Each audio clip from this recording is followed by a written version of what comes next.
Welcome back. We are on day 35 of reading the Bible, Daily Bread with Lily. Today we're going to go over Leviticus 13 and 14, where God gives the cleansing instructions about cleansing from skin diseases and restoring purity within the community. Um, Even though these passages are going to seem purely physical, it is a beautiful truth that God cares about every part of our lives, body, soul, and spirit. So, the process of declaring someone clean was not just about health, it symbolized spiritual renewal and restored fellowship. So, let's go ahead and get started. So, Leviticus chapter 13 and 14. Leviticus chapter 13, the law concerning leprosy. And the Lord spoke to Moses, saying, when a man has on the skin of his body a swelling, a scab, or a bright spot, and it becomes on the skin of his body like a leprous sore, then he shall be brought to Aaron, the priest, or to one of the sons, the priests. The priest shall examine the sore on the skin of the body, and if the hair on the sore has turned white, and the sore appears to be deeper than the skin of the body, it is a leprous sore. Then the priest shall examine him and announce him unclean. But if the bright spot is white on the skin of the body and does not appear to be deeper than the skin, and its hair has not turned white, then the priest shall isolate the one who has the sore 7 days. And the priest shall examine him on the seventh day, and indeed, if the sore appears to be as it was, and the sore has not spread on the skin, then the priest shall isolate him another 7 days. Then the priest shall examine him again on the seventh day, and indeed, if the sore has faded and the sore has not spread on the skin, then the priest shall pronounce him clean. It is only a scab; he shall wash his clothes and be clean. But if the scab should at all spread over the skin after he has seen by the priest for his cleansing, he shall be seen by the priest again. And if the priest sees that the scab has indeed spread the skin, then the priest shall pronounce him unclean. It is leprosy. When the leprous sore is on a person, then he shall be brought to the priest, and the priest shall examine him, and indeed, if the swelling on the skin is white, and it has turned the hair white, then there is a spot of raw flesh in the swelling. It is an old leprosy on the skin of his body. The priest shall pronounce him unclean, and shall not isolate him, for he is unclean. And if the leprosy breaks out all over the skin, and the leprosy covers all the skin of the one who has from the sore, from the head to his foot, wherever the priest looks, then the priest shall consider, and indeed, if the leprosy has covered all his body, he shall pronounce him clean, who has the sore. It has turned all white; he is clean. But when raw flesh appears on him, he shall be unclean. And the priest shall examine the raw flesh and pronounce him to be unclean, for the raw flesh is unclean. It is leprosy. Or if the raw flesh changes and returns white again, he shall come to the priest. And the priest shall examine him, and indeed, if the sore has turned white, then the priest shall pronounce him clean, who has a sore; he is clean. If the body develops a boil on the skin and is healed, and in the place of the boil where comes a white swelling or a bright spot, reddish white, then it shall be shown to the priest. And if, when the priest sees it, it indeed appears deeper than the skin, and its hair has turned white, the priest shall pronounce him unclean. It is a leprous sore which has broken out of the boil.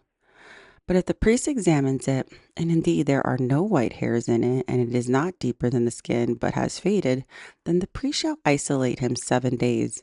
And if it should at all spread over the skin, then the priest shall pronounce him unclean. It is a leprous sore. But if the bright spot stays in one place and has not spread, it is a scar of the boil, and the priest shall pronounce him unclean. Or if the body receives a burn on its skin by fire, and raw flesh of the burn becomes a bright spot, reddish or white, then the priest shall examine it.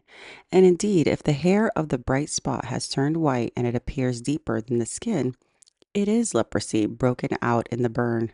Therefore the priest shall announce him unclean. It is a leprous sore. But if the priest examines it, and indeed there is no white hairs in the bright spot, and it is not deeper than the skin, but has faded, then the priest shall isolate him 7 days, and the priest shall examine him on the seventh day. If it has at all spread over the skin, then the priest shall pronounce him unclean. It is a leprous sore. But if the bright spot stays in one place, and has not spread on the skin, but has faded, it is a swelling from the burn, and the priest shall pronounce him clean, for it is a scar from the burn. If a man or a woman has a sore on the head or the beard, then the priest shall examine the sore. And indeed, if it appears deeper than the skin, and there is in thin yellow hair, then the priest shall pronounce him unclean. It is a scaly leprosy of the head or the beard. But if the priest examines the scaly sore, and indeed it does not appear deeper than the skin, there is no black hair in it, and the priest shall isolate the one who has a scale 7 days. And on the seventh day the priest shall examine the sore, and indeed if the scale has not spread, there is no yellow hair in it, and the scale does not appear deeper than the skin, he shall shave himself, but the scale he shall not shave. And the priest shall isolate one who has the scale another 7 days. On the seventh day the priest shall examine the scale, and indeed if the scale has not spread over the skin and does not appear deeper than the skin, then the priest shall pronounce him clean. He shall wash his clothes and be clean. But if the scale should not at all spread over the skin after his cleansing, then the priest shall examine him, and indeed if the scale has spread over the skin and the priest does not seek for new yellow hair, he is unclean. But if the scale appears to be at standstill and there is a black hair grown up in it, the scale has healed. He is clean, and the priest shall pronounce him clean. If a man or woman has bright spots on the skin of the body, specifically white bright spots, then the priest shall look, and indeed if the bright spots on the skin of the body are dull white, it is a white spot that grows on the skin, he is clean. As for the man whose hair has fallen from his head, he is bald, but he is clean. He whose hair has fallen from his forehead, he is bald on the forehead, but he is clean. And if there is on the bald head or bald forehead a reddish white sore, it is leprosy breaking out on his bald head or his bald forehead. Then the priest shall examine it, and indeed, if the swelling of the sore is reddish white on the bald head or on his bald forehead, as the appearance of leprosy on the skin of the body, he is a leprous man. He is unclean. The priest shall surely pronounce him unclean. His sore is on his head. Now the leper on whom the sore is, his clothes shall be torn and his head bare, and he shall cover his mustache and cry, unclean, unclean. He shall be unclean. All the days he has sore, he shall be unclean. He is unclean, and he shall dwell alone. His dwelling shall be outside the camp. Verse 47, the law concerning leprous garments. Also, if a garment has a leprous plague in it, whether it is a woolen garment or a linen garment, whether it is a warp or woof of linen or wool, whether in leather or anything made of leather, and if the plague is greenish and reddish in the garment of the leather, whether in the warp or the woof, or anything made of the leprous plague, and shall be shown to the priest. The priest shall examine the plague and isolate that which has plagued for 7 days, and he shall examine the plague on the seventh day. If the plague has spread into the garment, either on the warp or on the woof, then the leather or anything made of leather, the plague is an active leprosy, and it is unclean. He shall therefore burn the garment in which is the plague, whether the warp or woof, in wool or in linen or anything of leather, for it is an active leprosy. The garment shall be burned in the fire. But if the priest examines it, and indeed the plague has not spread in the garment, either in a warp or in the woof, or in anything made of leather, then the priest shall command that they wash the thing in which is the plague, and they shall isolate in another 7 days. Then the priest shall examine the plague after it has been washed, and indeed if the plague has not changed its color, though the plague has not spread, it is unclean, and you shall burn it in the fire. It continues eating away whether the damage is outside or inside. If the priest examines it, and indeed the plague has faded after washing it, then he shall tear it out of the garment, whether out of the warp or out of the woof or out of the leather. But if it appears again in the garment, either in the warp or in the woof or anything made of leather, it is spreading plague. You shall burn with fire, in which the plague. And if you wash the garment, either warp or woof, or whatever it is made of leather, if the plague has disappeared from it, then it shall be washed a second time and shall be clean. This is the law of the leprous plague in a garment of wool and linen, either in the warp or the woof, or in anything made of leather, to pronounce it clean or to pronounce it unclean. Phew. All right. Chapter 14. This is about the ritual for cleansing healed lepers.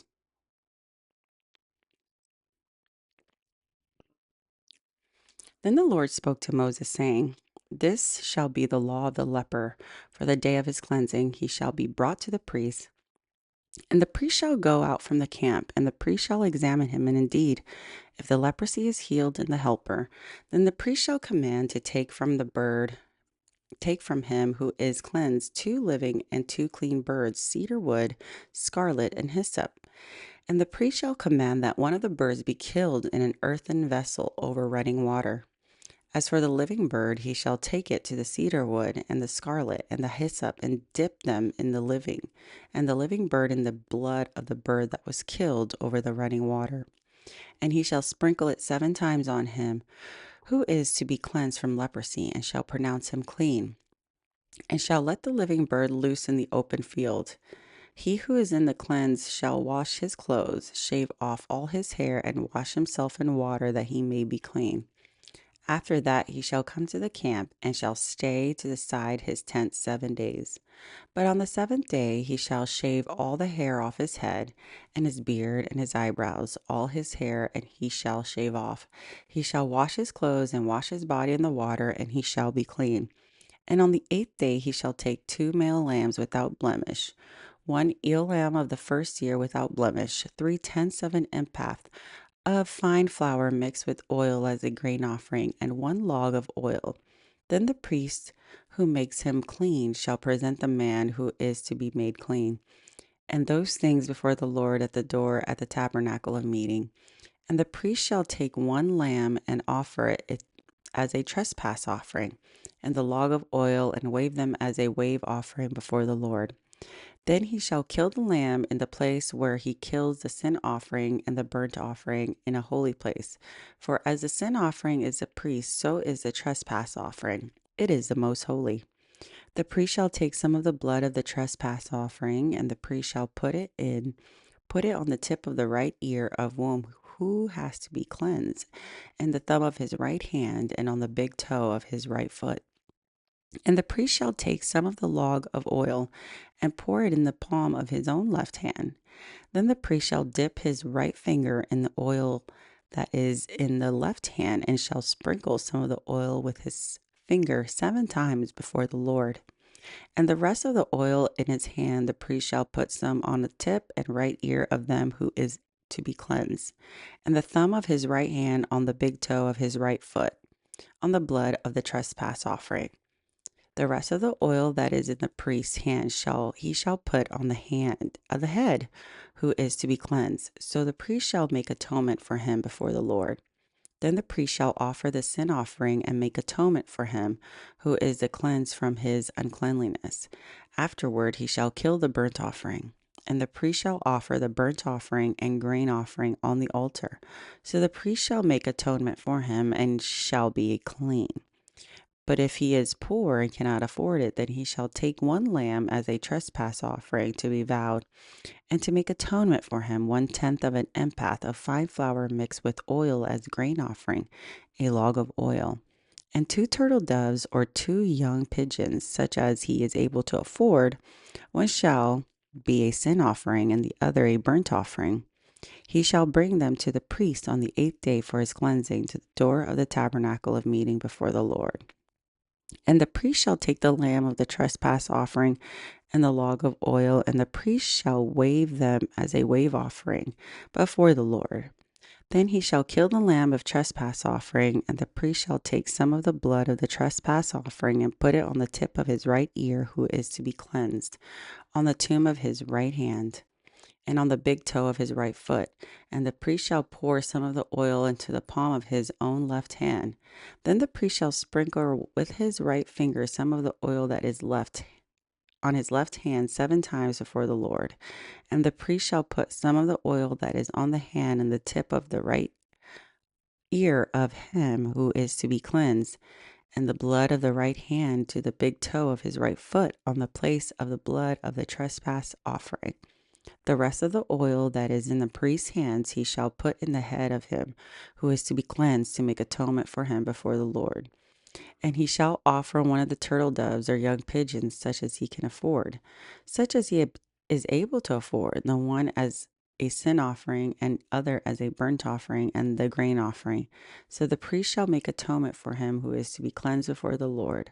This is the law of the one who has a leprous sore, who cannot afford the usual healing. The law concerning leprous houses, verse 33. And the Lord spoke to Moses and Aaron, saying, When you have come into the land of Canaan, which I give you as a possession, I put the leprous plague in a house in the land of your possession. And he who owns that house comes and tells the priest, It seems to me there is a plague in the house. Then the priest shall command that they empty the house before the priest goes into it to examine the plague, that all that is in the house may not be made unclean. And afterward the priest shall go in and examine the house. And he shall examine the plague, and indeed, if the plague is on the walls of the house with ingrained streak, greenish, slavish, reddish streaks, greenish or reddish, which appear to be deep in the wall, then the priest shall go out of the house to the door of the house and shut the house 7 days. And the priest shall come again in the 7th day and look, and indeed, if the plague has spread on the walls in the house, then the priest shall command that they take away the stones in which is the plague, and they shall cast them into an unclean place outside the city. And he shall cause the house to be scraped inside all around, and the dust that they scrape off they shall pour out in an unclean place outside the city. Then they shall take other stones and put them in the place of those stones, and he shall take another mortar and plaster the house.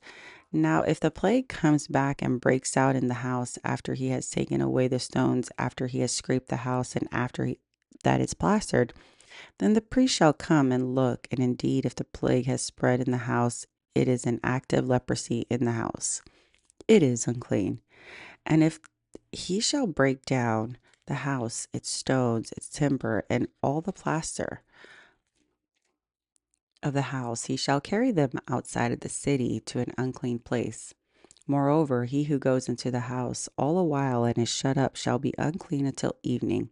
He who lies down in the house shall wash his clothes. He who eats in the house shall wash his clothes. But if the priest comes in and examines it, and indeed the plague has not spread in the house after the house was plastered, then the priest shall pronounce the house clean, because the plague is healed, and he shall take to cleanse the house, because the plague is healed. And he shall take to cleanse the house 2 birds, cedar wood, scarlet, and hyssop. Then he shall kill one of the birds in an earthen vessel over running water. And he shall take the cedar wood, the hyssop, the scarlet, and the living bird, and dip them in the blood of the slain bird, and in the running water, and sprinkle the house 7 times. And he shall cleanse the house with the blood of the bird, and the running water, and the living bird, and the cedar wood, and the hyssop, and the scarlet. Then he shall let the living bird loose out of the city into the open field, make atonement for the house, and it shall be clean. This is the law of any leprous sore and scale, for the leprosy of a garment of a house, for a swelling and a scab and a bright spot, to teach when it is unclean, when it is clean.